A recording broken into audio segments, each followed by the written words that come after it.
Welcome back to the channel. If you're new here, I'm Jessica Cheriton, your trusted Colorado realtor in Chaffee County. Did you ever think selling your home would be as simple as sticking a sign in the yard and waiting for the offers to just roll right in? If only, but in Chaffee County's ever-changing market, the most prepared sellers consistently land strong offers and still sell their home, even when a lot of things aren't selling. So today I'm going to walk you through a step-by-step guide from initial planning all the way to listing day. Every move you should make to strategize ahead of time and set yourself up for success. Most of these moves I can help with. So if you're planning to sell, I'm here to help you be informed, confident, and strategic every step of the way. Research the market months in advance, first of all. Selling wisely begins long before listing, and you can start this research 6 to 12 months ahead. I can send you numbers if you'd like. Monitor how long it's taking homes to sell, changes in amounts of inventory, and how the seasons affect buyer activity. This year, Chaffee County is experiencing rising inventory and longer market times, which means pricing, messaging, and timing matter more than ever. This early insight will let you align your timeline and engage where the market might peak and enter when it favors sellers. Perform a comparative market analysis, have your realtor do one, and set up a clear plan. Once you've absorbed the market rhythm and get that comparative market analysis or CMA to analyze which similar homes to yours have sold for and how quickly, and under what conditions, then you can strategize a plan. Where should your home be priced? What repairs would justify more premium pricing? And what buyer profile are you targeting? This clarity will guide all of your steps with purpose, and you won't just be guessing along the way. Conduct a pre-listing inspection next.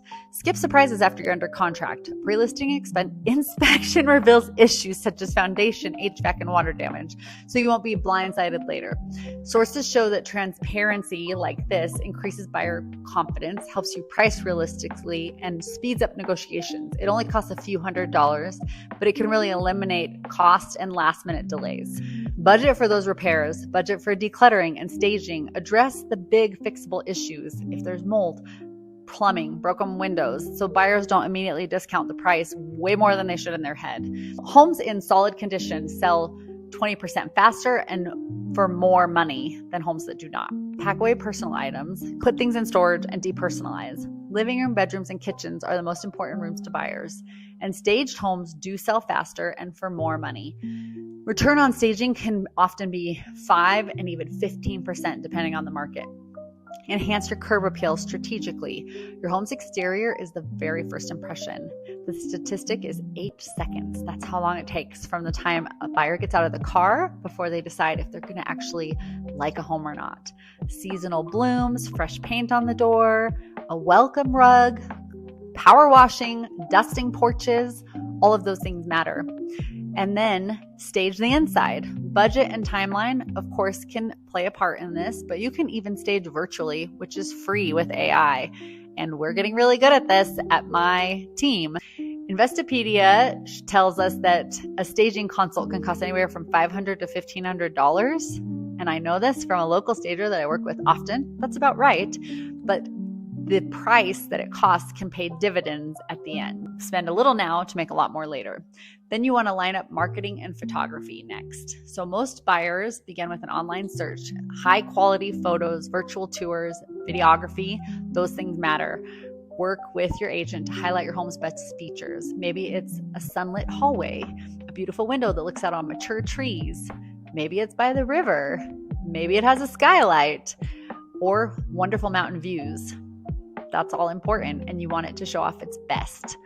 Now, be ready for offers. Understand what concessions you can offer, such as closing costs, maybe a rate buy down, and understand things that you need to be anchored to, such as price or timeline. Be really clear before you list, so that will help your agent negotiate firmly and confidently with buyers.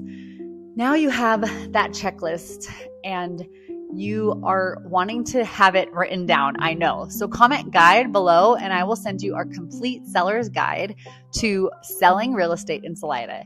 It includes everything we talked about today, plus some local insights, sample preparation schedules, how to pick a listing date, and so much more. Whether you are months or weeks away, this guide will walk you through every step so you don't miss anything that could cost you money or time. Here's your weekly Colorado real estate highlight and advice.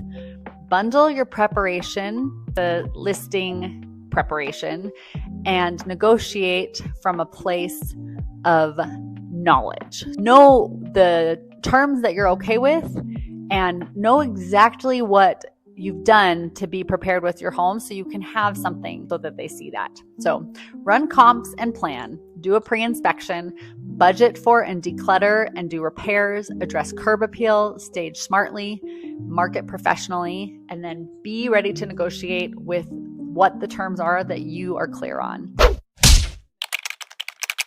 If you're trying to sell a home right now, I have a message for you. Don't take offense, but home equity is not actual currency. Until that money comes into an account at closing, you don't get to spend it, you don't get to roll it into your next house, or you don't cash a check until a buyer actually shows up and says, yes, I'm buying this house for this amount. And until then, it's just a number on a piece of paper. And that number is not based on what your home was worth in 2021. It's based on what your neighbor's house sold for, and the other neighbor on the other road, what they sold for.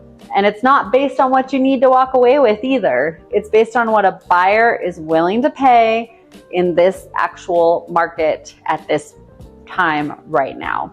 And this market, yeah, it's super weird. So some homes are sitting for weeks with barely a showing, and others can get full priced offers. I've even still seen multiple offers in this market. So buyers are coming in to this market very cautious, critical, and with a whole lot of say and power in the negotiations. And they know it, and they're using it. They are not afraid to walk if they don't feel like the value is there, or they don't feel like the seller is going to work with them. And even if it's not the buyers, it's going to be their agent. So if your home hasn't sold yet, that doesn't mean that your agent isn't doing their job. Most of us are out there giving it 200% and more. Pro photos and video, open houses, where they work, online exposure, reverse prospecting, reverse offers, proactive calls before showings, all of it. But when a home sits on the market, it usually comes down to two things, and that is price and perception. And buyers either don't think a house is priced right, or they don't feel that it's worth the price that's being asked for it once they get inside. And look, none of us want to say, hey, lower the price, lower the price, lower the price. But sometimes that is the last lever that can be pulled when everything else is being done right. So I'm not saying this to get anyone super discouraged. I'm just having some real talk here and saying it because more sellers, I think, need to hear a true story, not the sugar-coated one, not the highlight reel. This market is slow.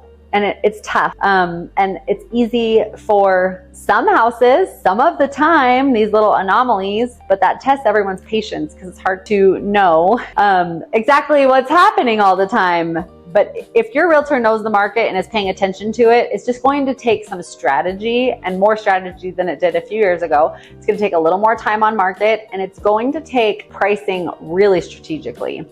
And right now you may be second guessing everything, but just take a breath, step back, and know this. It's not just you that's going through this. And if you're my client, I'm right in the middle of it with you. I have seen markets in real estate like this, and homes still sell.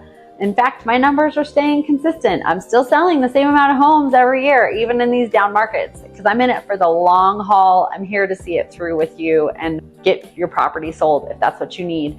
But a question to ask yourself in this market is, at what point do I no longer want to be a seller? Because if there's a number that you can effectively say, I don't want to sell anymore at that number, then you want to price your house above it, price your house at what number you're still willing to be a seller. And if it won't sell at that right now, you may want to just hold off for a better market. And I'm not the type of agent that's going to come in at an appointment with you and give you what you want to hear. I'm going to give it to you for real and be overly honest and just let you know, hey, it probably will sell for this. And yes, we can test the market, but I don't want to waste your time or my time and just be throwing things on the market that I know, based on the stats and what I'm seeing with buyers, are actually not going to work or going to sell. So I'll give it to you straight. Thanks for watching, and I'll see you on the next video.